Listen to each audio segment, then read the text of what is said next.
Welcome to Strung Out, the podcast that looks at life through the lens of an artist. Your host is the artist, writer, and musician, Martin Lawrence McCormack. Now here's Marty. Hey everybody, welcome to Strung Out, and we have singer-songwriter and multi-band human, Lelsie Beukelman here, a Chicago lady, and first of all, welcome, and thank you for coming out on, it's kind of a gray August day. I was hoping we could do this outside, but man, it's been like raining crazy. Cats and dogs. Cats and dogs in the Windy City. But why don't we get started, jump right in with a song. Tell me the name of the song. All right. You're putting me on the spot I know, here. I'm sorry. Yeah. Well, I think this is an appropriate song. It has a little bit of mentions the weather, so that's good. This is a song called Silo Song. Silo? Silo. Okay. Very Midwestern. It is well, that's me. All right. We'll talk more about that. I like that. All right, you just want me to jump in? Jump right ahead. Okay, I always start this one too fast, so I gotta think tempo. All right.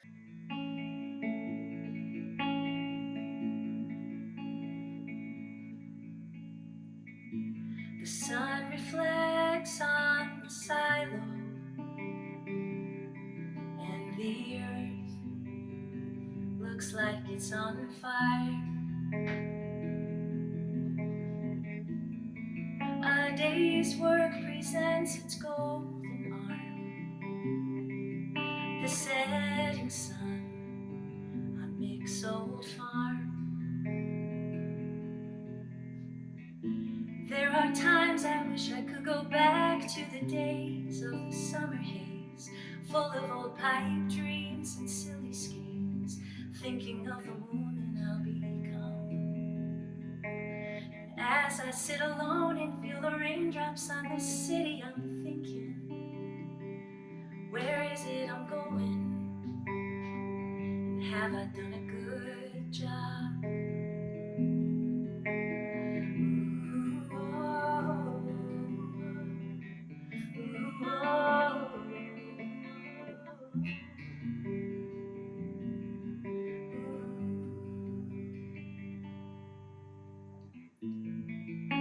The sun has risen, the time's come. It's your turn. Go on the day. Feeling green as grass in my old play clothes. Your memories are what keep you here. My innocence has disappeared. There are times I wish I could go back to the days of the summer haze, full of old pipe dreams and silly schemes, thinking of the woman I'll become. And as I sit alone and hear the raindrops on the city, I'm thinking, where is it I'm going? And have I done a good job?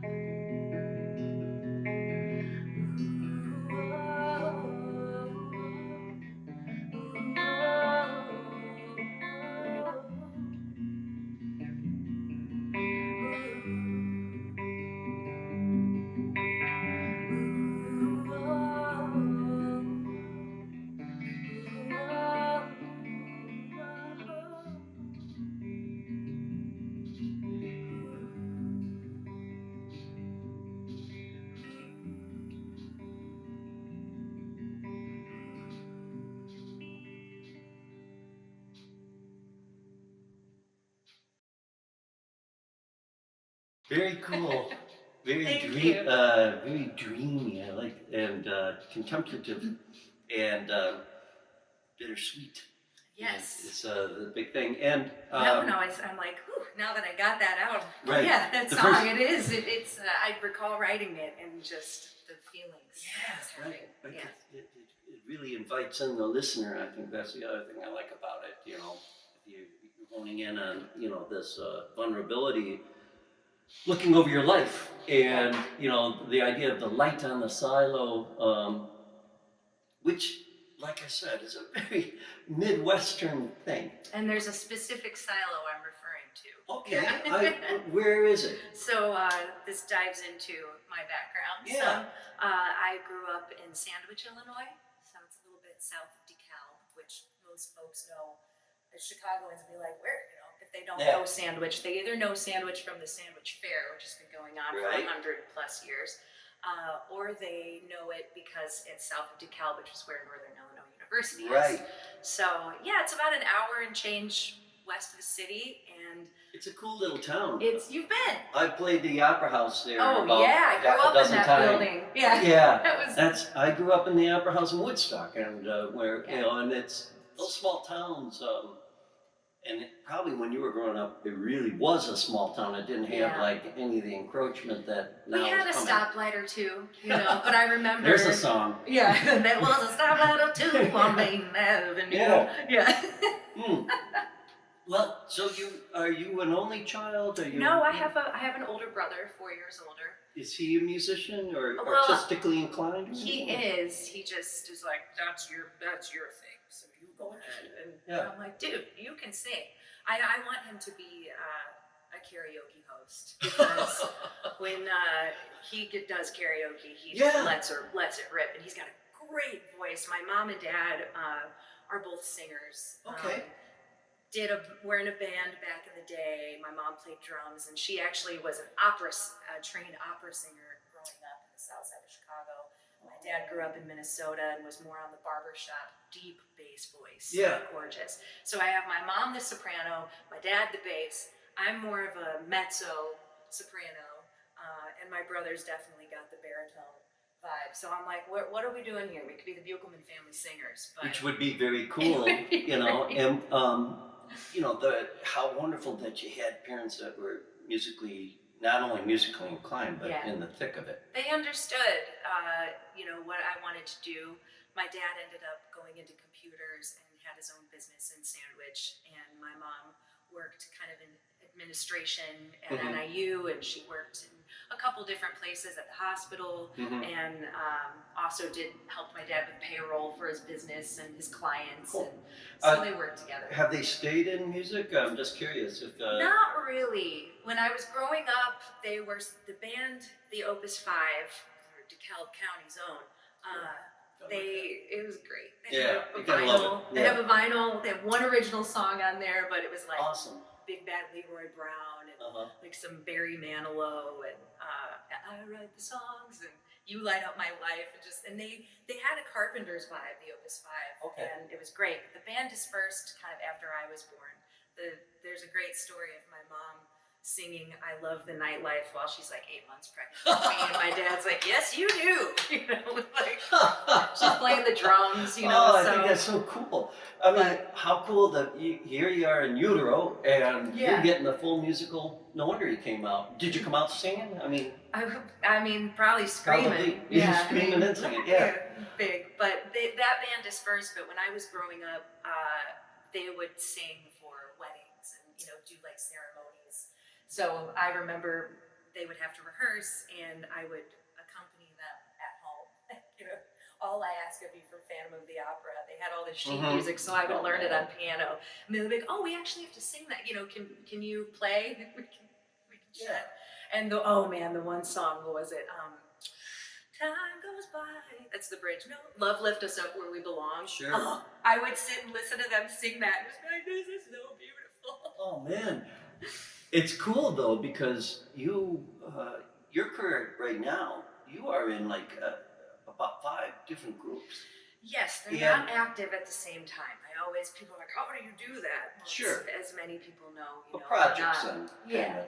But different genres altogether. I mean, which obviously, you know, from growing up in Sandwich and musical parents, doing everything from, you know, Phantom of the Opera to you know, 70s rock. I mean, that's now I'm not so surprised, because when I was studying your bio, I was like, wow, you know, jazz, and then in a group, the Oh Yeahs, and then, you know, then you have a project. I mean, why don't you briefly just walk us through everything that these different projects and the influence or what genre they are, because I think it's a fascinating thing. Sure. Well, I think that being having variety, saying yes to a lot of different gigs, being able to be, what's the word I'm looking for? Like not fluent, malleable. Malleable, I was going to say, yeah. Yeah, having different influences is important because yes, one night of the week I might, like last night I was singing with a big band, just belting out, with an 18-piece swing kind of modern big band. And that band's called? That's the Tom Garland Jazz Orchestra. Cool. Whew, that band is smoking. Such a pleasure to sing with that band. And actually, big band is kind of how I got into jazz. I played trumpet in the high school marching band and, all that. And then it was time for jazz band. I was like, oh yeah, I'll play. And that's how I got into jazz. And from there, started singing with the community band. Well, I went into sub on trumpet. And one of the trombone players was my friend's dad and said, she can sing. So they had me get in front of the band. And so I started singing with that big band once a month as kind of like a guest shot. They let me do Over the Rainbow, and it was just like my signature song at the Yorkville American Legion Big Band. This is real Americana. I love it. I mean, you can't get more. So there's that group, which is great, active, and still going. I was doing musical theater at that point too. So when I went to school at Roosevelt University, I went into musical theater and I noticed that some of this repertoire is also being sung by this woman who's standing in front of a combo and she doesn't have to be like on the other side. I love musical theater. No shade on musical theater. I love it. We all had to do it at one point, right? Yeah. But she could interpret it differently. And then I got into more of the Ella Fitzgerald and the Sarah Vaughan, and also started listening to more modern jazz like Theo Bleckman with Ben Monder and Grażyna Guszczyk, she's around Chicago, and like her use of effects. And so I kind of got into doing that as well, in addition to traditional jazz and more modern jazz, using my voice as an instrument. So that started in college, and I was doing a band called Information Superhighway with the great piano player Rob Clearfield, who now lives in France. Miss him dearly. Nice. But that was kind of more, kind of started as a modern jazz project. There was a lot of wordless singing. And then we got more proggy, kind of, and more lyrical content. And that was really fun, using effects and doing some looping and some, crazy stuff and delays, and learning how to use the harmonizer and, doubling my voice, stuff like that. So there was that project that kind of took the cake at that time when I was coming out of college. Got into another band with my now wonderful partner, Jim Taston. We had a band called Treehouse, which is now called Misremember, and kind of a similar thing, kind of grungy singer-songwriter. Jim writes all the stuff, very, very cool melodies, does some crazy tuning. So, it kind of lends to some interesting harmonic content. And and then there's the Oh Yeahs, which is my group, our group. It's very collaborative. Myself, Sarah Marie Young, and Allison Arobio, we all play various sizes of guitars. Sarah has her baritone uke, and I have this, and Elle's got her mini Martin. And we all write songs and bring our songs to that ensemble, and then I like to arrange everything beforehand, just because I'm kind of a control freak in that way. Or I hear something and I like to flesh it out. And so you got to have somebody that kind of leads that dance. Yeah, we all have our different method of collaborating, and we sing in harmony and do a lot of unisons, which is really special. We've known each other for a long time.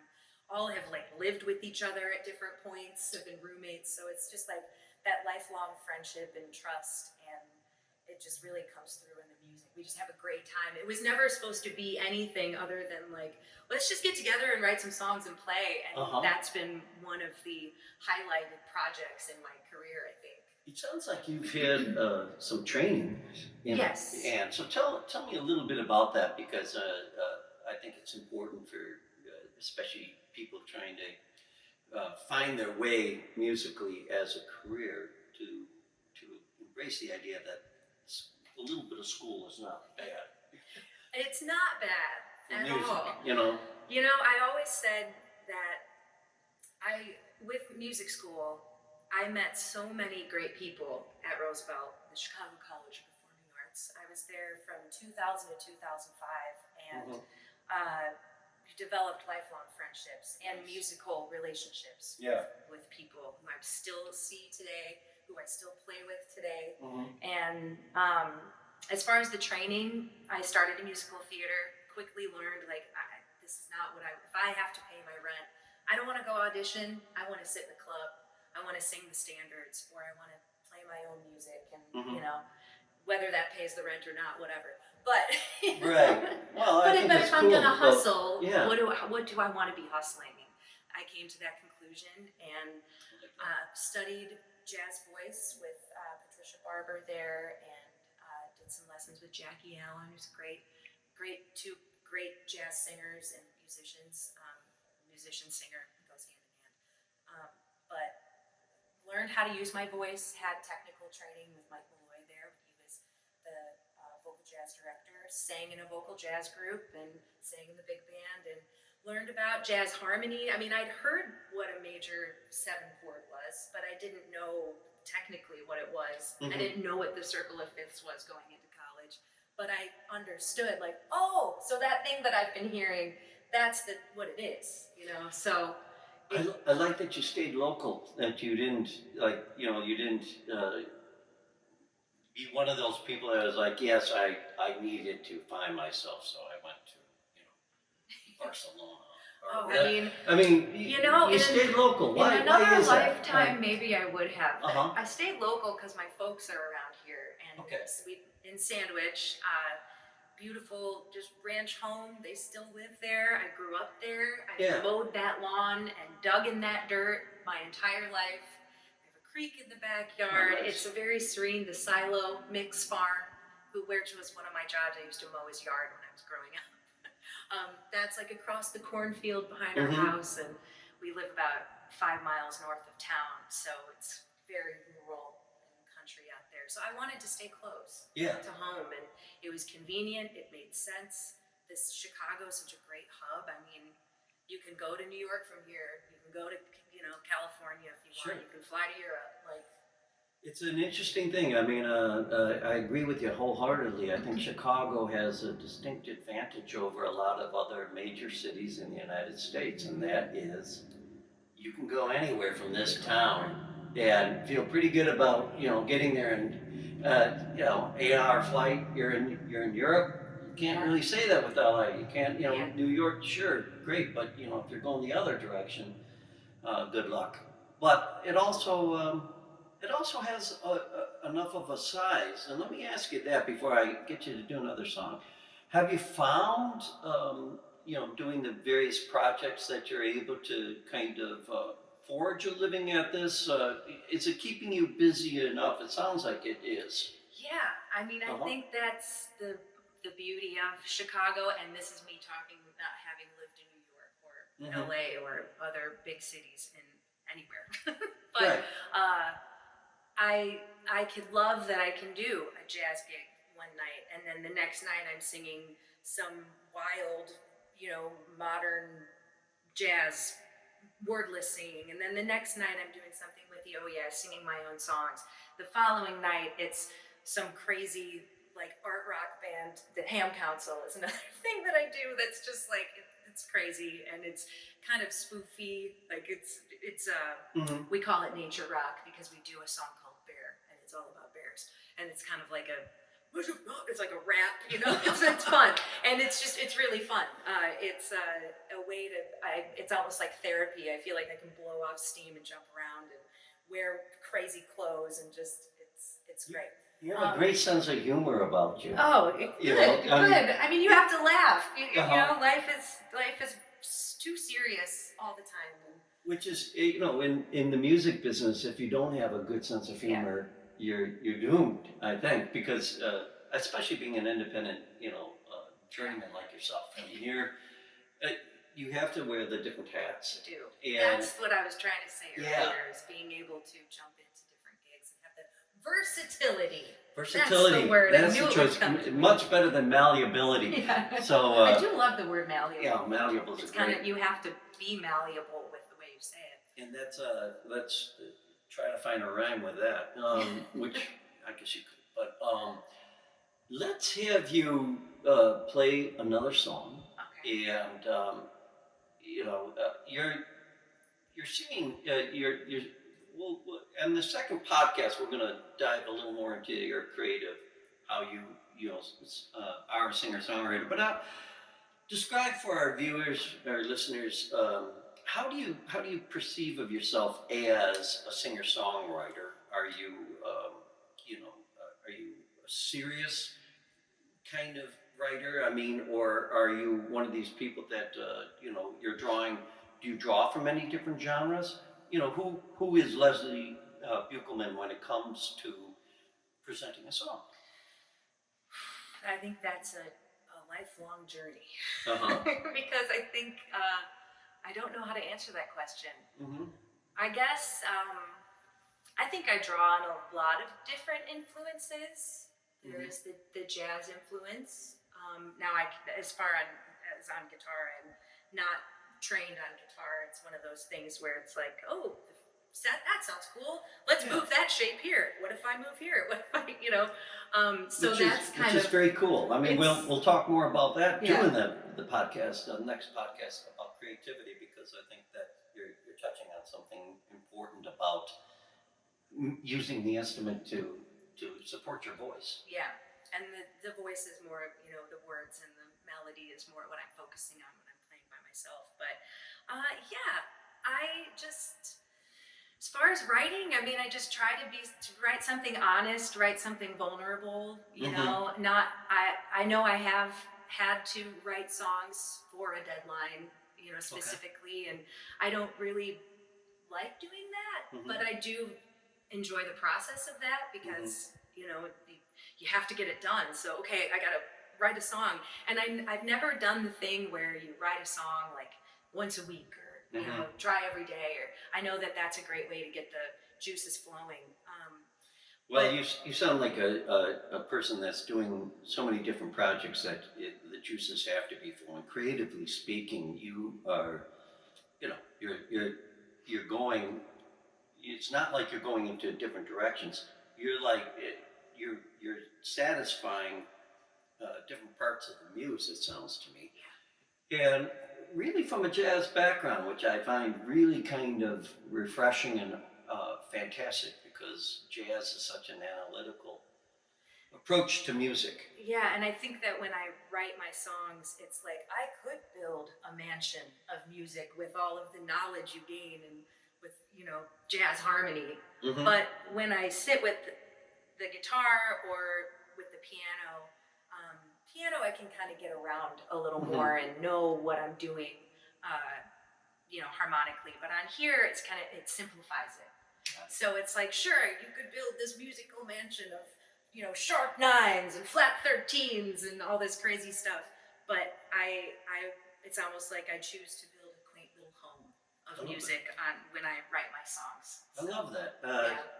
Well said. Well, folks, we got Lelsie Beukelman here in the vast studio, and give us a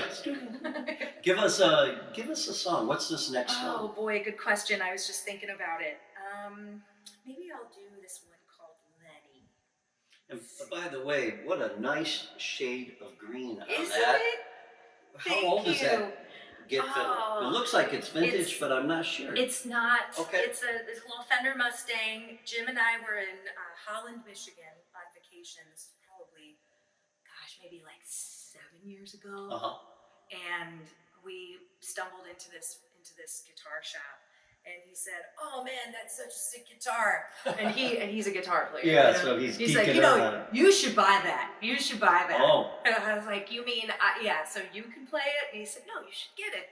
And so I sat with it, and it's an unusual. It's olive. Cool color. This is olive. And then I had to get a purple cable, because it's green and purple were my colors in middle school. It was groovy. What was the sandwich? What was the mascot there at? It was the Sandwich Indian. The Sandwich Indian. Sandwich Indians. Wow, and green and purple. Well, that was my. Oh, that was your color. Were like okay. my, Got it. No, Well, it was Orange and Black. Orange and Black. Okay, that makes sense. But this was like, you know, you're growing up in the Yeah. 80s and 90s. It's and cool it's looking. like, I like it. All right. What's the name of the song? this one's called Lenny. Lenny? And I'm trying to remember the first lyric. This is where you're gonna have to do a little editing because all of a we'll sudden just let it roll and enjoy. I can't remember what the first lyric is. Just find it. Yeah, it's Okay, yeah. cool. So yes, this song was. Do you want me to talk about the? Yeah. Okay, or later, whatever. I had the opportunity to go to Greece. I went to Athens, and it was awesome. It was for a project that I was doing with this guy, Peter Himmelman. It's called Big Muse. He wrote a book. He's a great musician. He wrote a book about vulnerability and just like unlocking creativity. And we would go to corporations and we would basically break down the walls of the, tie. We make them loosen their ties and remind them that they're people. And they would end up writing a song at the end. Well, they would write lyrics, but they didn't know that we were going to perform. Oh, cool. So we would improvise the song together with the lyrics. But it was a really cool project. We had the opportunity to go to Greece, and it was amazing. It was the first time I traveled by myself. I walked around and stayed a few days extra, and I went to the island of Hydra, and I hope I'm saying that correctly. I've heard it said many different ways, but it's off the coast of Athens. You take a ferry there. There's no cars. It's all donkeys and wagons and bicycles. And so this song came to me while I was just wandering on this adorable island. And it's called Lenny. It's called Lenny. All right, let's listen. Yeah. Smell the rich green grass all around and up and down. Hear the sea waves crashing on the rocky shore. As I look outward and see the fishing boats pass by. Well, this world is full of wonder, I could cry. Lenny and his muse sat here some time before, hearing birds and roosters calling in the dawn. Children's playful voices dance around the countryside. Well, this world is full of wonder, I could cry. And I hope to take this home with me. All the sights and smells, my reverie. I'll snap a picture in my head. I'll recall it when the tide is dark again.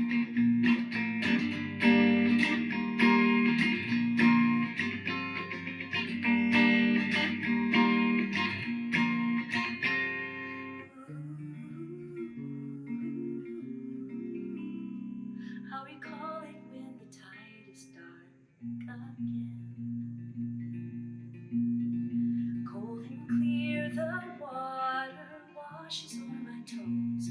The still blue sea creates a stillness in my soul. This peace I welcome with my arms open wide. Well, this world is full of wonder, I could cry. This world is full of wonder, I could cry. Well, this world is full of wonder, open your eyes.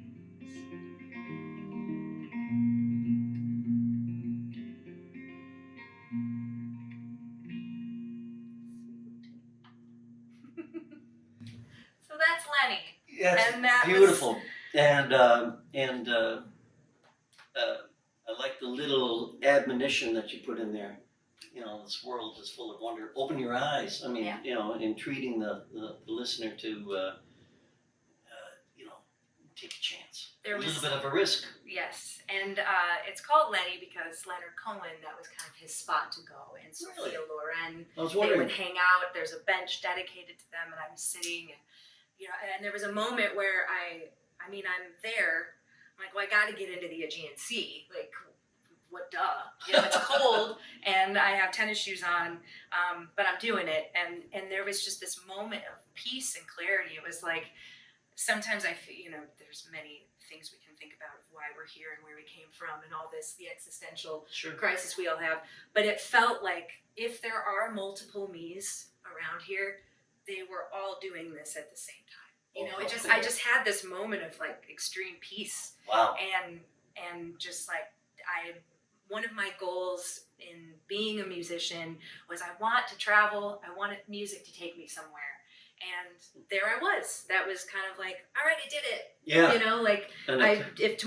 If today's the last day I'm around, I did it. Cool. So we're going to take a little break. Okay. And then we're going to be back with Lelsie Beukelman and more of her singing and more of her talking about her musical journey. You're on Strung Out.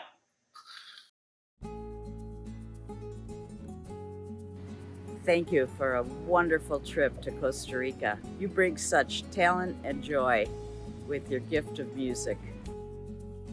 I was blown away by the beauty of the cloud forest. A side trip to a coffee plantation was a highlight.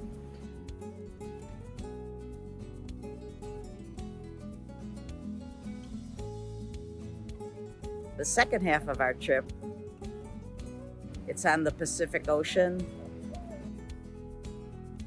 Beautiful sandy beaches, you could walk forever. The sunsets over the ocean are absolutely amazing. The warmth and caring for all your guests is what makes this trip so special.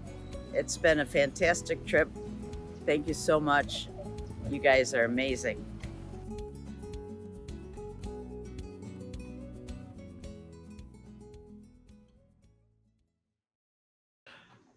Welcome back. And before the break, I really was resonating with that idea of being, all your different me's coming together from. Is that how you look at music in a way? I mean, is music? I mean, you have all these different little me's then with your projects and that. So, but yet you have this. And I'm hearing, jazz and, and you have the show person in you and everything like that, but yet you write these beautiful songs that are very, vulnerable and contemplative. So where did that, I know we touched on it a little bit, but it's, I was expecting, and I do hear some little jazzy, chords on that as you go down, but I'm like, wow, this is kind of cool. I mean, that you have this part of you that's totally different from I'm guessing the stage. I mean, is this? Do you? I know with the Oh Yeahs and stuff, you guys bring the music together and you guys kind of collaborate or work on stuff. But is there a Lelsie Beukelman that people can see, just doing a solo gig at a coffee house kind of thing? There is if she would hustle it. You know what comes last is my own music. Sure. I mean, that's why the Oh Yeahs, I think the three of us really have why that project has become so special, because we all three write our own songs, and Sarah does same thing. Like she does a multitude of projects, and she will write her own music, and she's actually going to be releasing an EP coming up soon. But we are able to bring our songs together that way, and it's kind of like scratches that itch. Sure.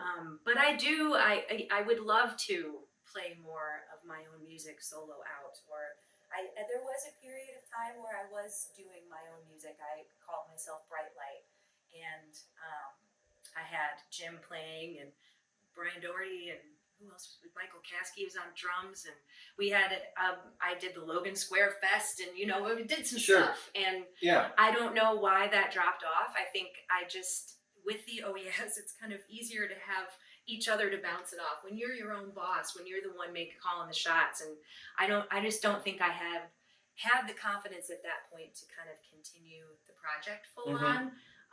It just felt too daunting.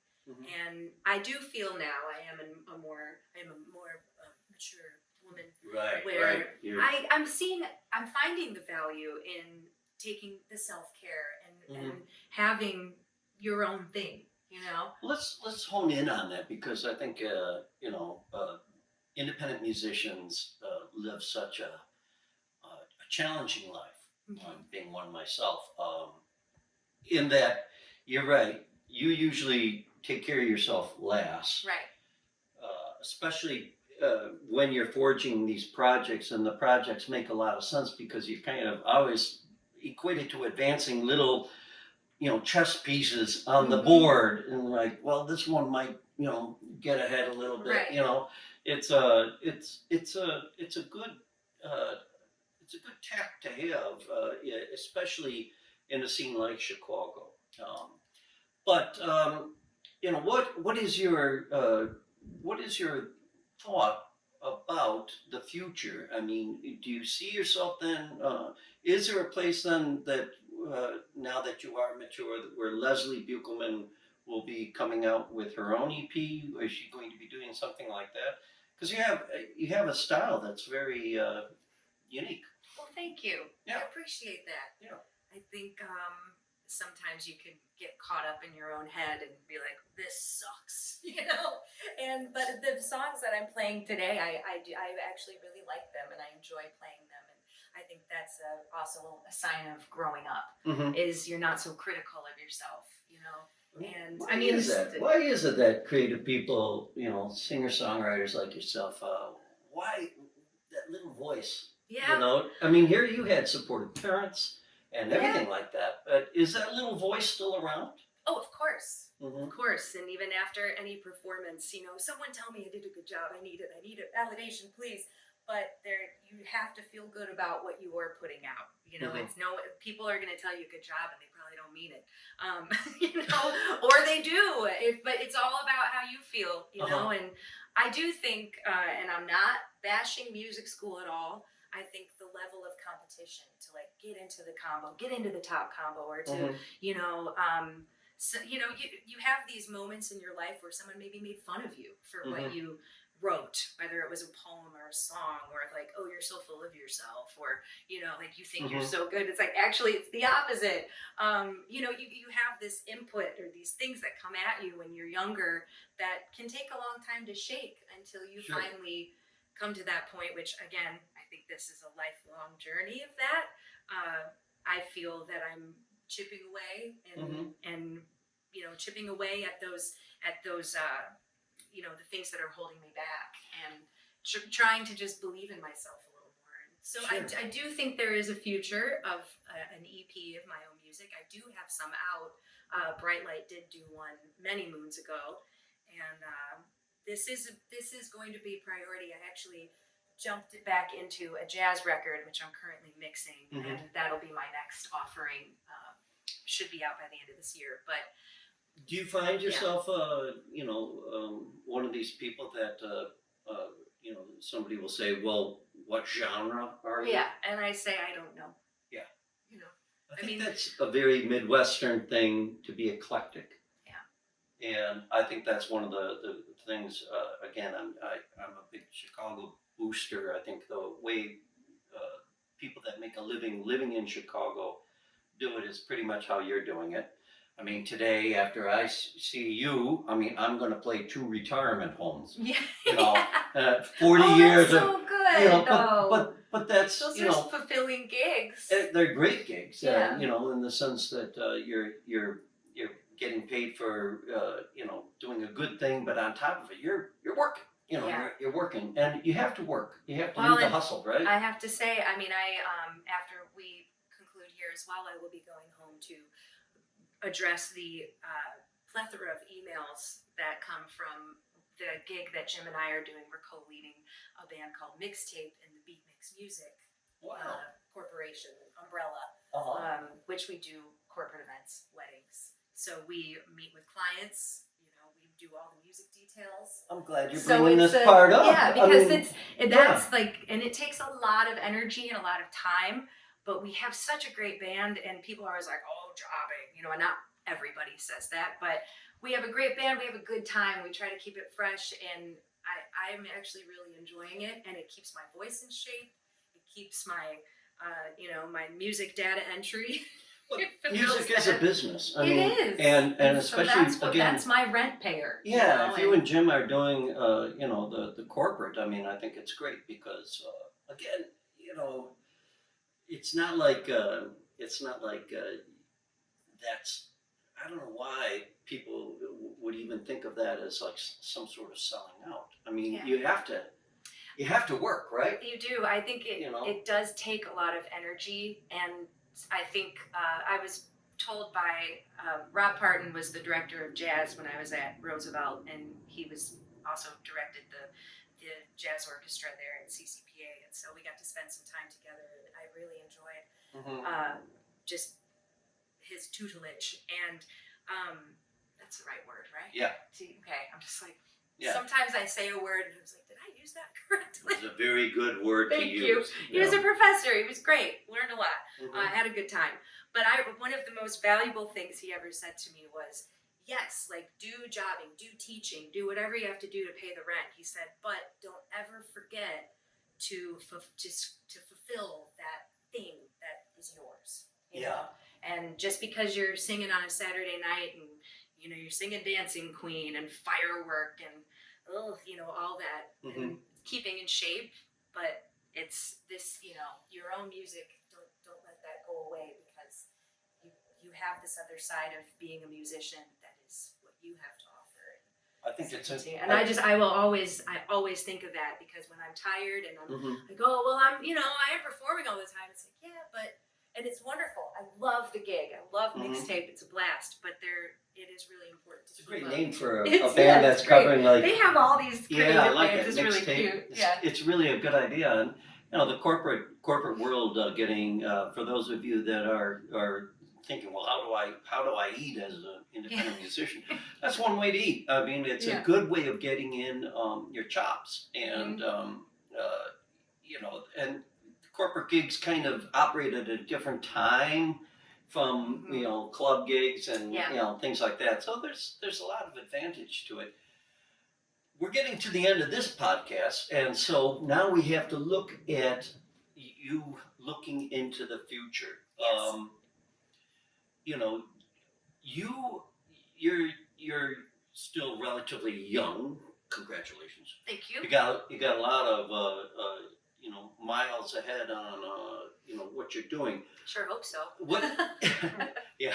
What do you want to do? I mean, right now you're chugging along in a lot of different things, and I get the sense, and you touched on it when you with Peter Hillerman. Yeah. About instruction. Is there a teacher in you that's kind of just yearning to break free and go out there and teach others the ropes, or I mean, in that case with those execs, you're trying to get them to emote beyond themselves. But I mean, your versatility is such an important tool in and of itself. Is that something you look at?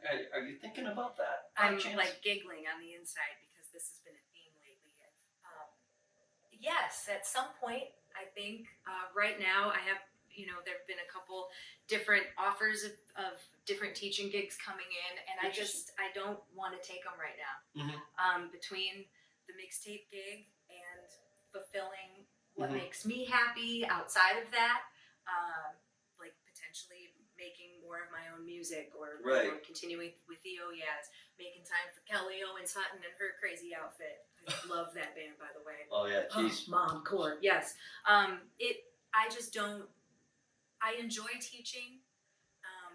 I think I'm pretty good at it. I'd love to connect with a student and definitely go into let's figure out how to interpret this song, or I'm gonna sing a phrase and now you sing it back at me, and let's see how we can find different ways to sing the words, or let's see how we can get inside these changes. If we're working on improvising. I know that it's in me, but I just don't want to do it yet. Yeah. I did teach privately for a while, right after college, And I enjoyed it. It was mostly young kids, which is a whole different ballgame. Right. Like teaching college students who are like, this is what I want to do. And I wasn't even thinking of it in that term. I was thinking of it more like with your peers. I mean, you know, songwriting and opening up and kind of, you know, because the music business is such a drag on some people's psyche, and also just trying to get people in touch with the muse again. Yeah. You know, you strike me as one of those kind of people that have the ability to probably draw that out of people. Maybe. But there is a point sometimes when you have to burn bridges, right, in order to move forward. So are you at the, you know, are you at the bridge burning stage of your life, or are you like full steam ahead? I'm full steam ahead. Cool. The last thing I want to do is burn bridges, you know.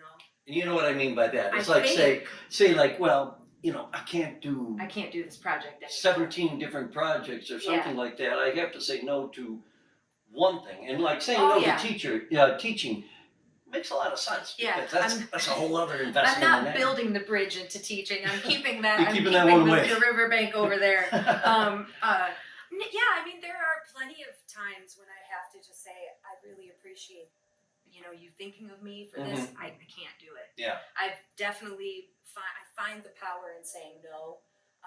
Just being like, okay, that's a form of self-care. You know, well, there you go. And I would love to.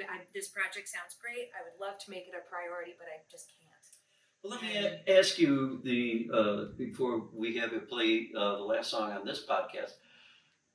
Then, what is Lelsie Beukelman's definition of success? I think I'm doing it. You know, I think about what I thought success was. This was amazing. I was home for back in sandwich for something, and my consumer ed teacher handed me an envelope, and she said, I want you to read this. And it was something I wrote when I was a senior in high school. She said I was going to mail it to you, but I knew I was going to see you with this. And I think it was the Oh Yes Play the Opera House. And I opened it, and I just was like, whoa, because everything, I want to be a musician, I want to be a superstar, I want to be famous. It's like, okay, that was my idea of success at that point. Right. And just getting out and having people know who I am, and be playing my own music and be on stage in the lights. Okay, so flash forward, you know, you go to college, you kind of get, okay, so this is what it is. Okay, now I'm out of college, now I'm actually hustling. Oh, this is what it is. And your idea of success, I think, continues, you know, here it is. And then as you reach that, it moves. But again, coming full circle, like where I am now, the idea of like being famous or something, it's like, I'm good. Right. And just having a beautiful music community in the city and continuing to meet new people. It's like, been living here for 25 years, and it's like still meeting new people. Obviously, people come and go, and it's, I think that's it. You know? It's having a roof over your head, and I know this sounds really lame, but I'm able to do what I want to do. I'm able to make the music I want to make. I'm able to go on a vacation if I want to. I have a great partner, beautiful friends, and I get to make music with those people at the same time. Well said. And so it's like, I mean, that's, you know, I don't mean to be cheesy or like, oh, I don't think you are. I think being, you know, having a good idea of what success is in your mind is one of the things they can't teach you. Yeah. If you're a lawyer, they give you a shingle. You know, if you're a doctor, you go through some sort of ritual. Right. That ritual is so different for every one of us. Yeah, there's no like ladder to climb. I think there is in a way, but and of course I wish there are times when I wish I had more. I wish, you know, I was doing the gig that I see somebody else doing. I'm like, oh, I wish that was me. But then I also can say, but good for them. Yeah. You know, and I have this thing that maybe they wish they were doing. Well, so it's, you know, keeping that in check. And I mean, social media can just like whack your, you know, it can make your brain go completely out of whack. Yeah. You play the comparison game. And right. So I've just gotten to that point, and again, it's not every single day, but where I can say, you know, I'm happy with what I'm doing, and I think I look forward to what's to come. You never know. Well, I want to congratulate you on your success, and I think you're representing to a lot of independent musicians out there what it takes to be a success. And one of the big things is defining your success. And that young person, that young Lelsie did such a great job for the older Lelsie by writing. She did all right. She did okay, sending her that little blast from the past. Well, Isn't that thank cool? Miss Hishland for that because. Well, I think it's so neat because I think that's one of the things that's lacking for a lot of independent musicians is that, come to terms with the reality of this. Yeah. Not everybody can be Taylor Swift. Well, and And not everybody wants to be either. How many people have you move apartments and you move those 2 boxes full of CDs that you have not yet sold. Right. And you probably never will. It's like even now, like how do you even, no one even has a CD player, so what do you do with them? It's like it's the curse of the coasters, do I music give them business. away? Yeah. I will say some of the young kids though, they're getting back into CDs. And I think it's a good thing because I think people realize they got to have something physical in their Yeah. hands to walk away with. I cannot play a Lelsie Beukelman T-shirt. I wish it worked, but that it would be, but we'll play us out on this one. And our next podcast, of course, we're going to get a little more into Leslie's songwriting, song crafting, and touch on the philosophy again of being an artist and being an independent artist. But give us one to get us out of this one. Well, this is going to be, I think this one's good. What's it called? It's called, what is this one called? It's kind of dreamy again. I'm playing all, Good. This is what I got. This one's called, I think it's called Be Still a While. I don't know what the title of this Well, one we're is. going to call it Be, Yeah, Be because Still a it's- While. It sounds Be good. Still I a like While. that. I think Nice. that's the one. Titles, yeah, whatever. Oh, I have to turn it up. I have to remember how this one goes too. Okay.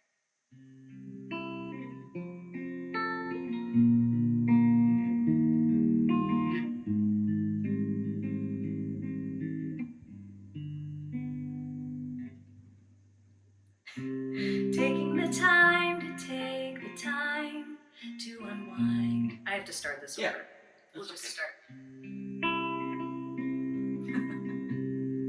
Live music, am I right? Taking the time to take the time to unwind and be still a while. Open the door, let in the light. I don't mind at all if it's bright. Walk with me to the end, to the road. Only the stars see us, cold to the bone.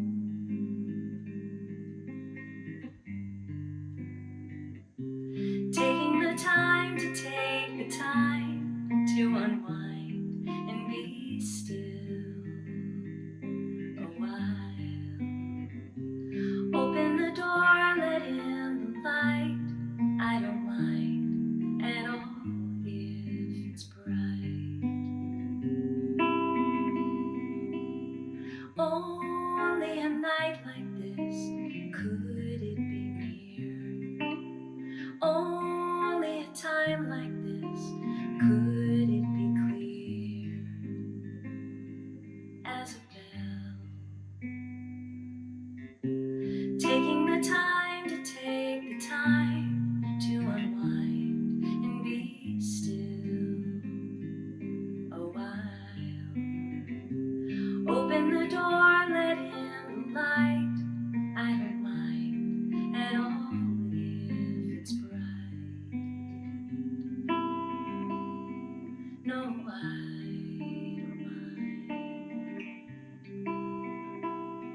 No, I don't mind.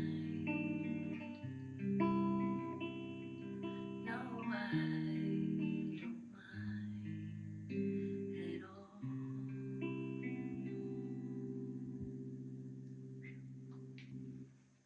Another cool song by Lelsie Beukelman. All right, guys, we'll see you on the next Strung Out. Bye-bye for now. Thanks, bye.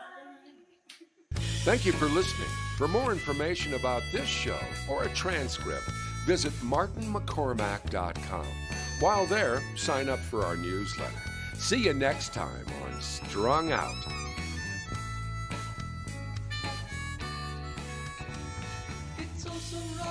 everything we feel.